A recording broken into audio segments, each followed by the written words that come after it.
Guys, yung sisiu namin. And nasa taas kami. Ayan. So guys, bitawan mo. Takbo. Ayaw niya guys, tumakbo. Ayun. Ayan guys, ayan oh. Wow. So, ito yung bahay niya. Ayan. So, ito yung tubigan. Uy, mabitawan mo yan ha. Ayan. Dito tayo sa taas. Ayan. Hello, cutie pie. Cutie pie.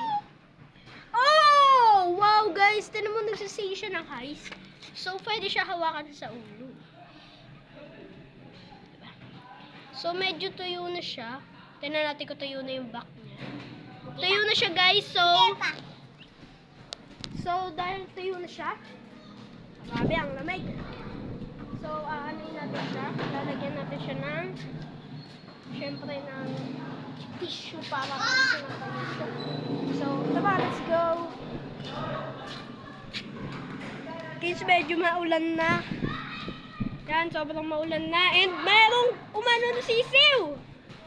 Grabe, and kung makikita nyo, pwede tayo manunin sa court. Court yan. And guys, update nga pala sa sili natin.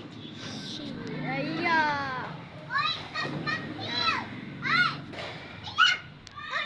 Ayan. So, kukunin daw natin siya. Ayan. Uy, sorry buddy. So, makikita nyo, madumi yung kamay ko dahil nalagyan ko ng ballpen. So, ayan. Sobrang hangin dito. Makulimlim. Yan. So, yun lang. Bye!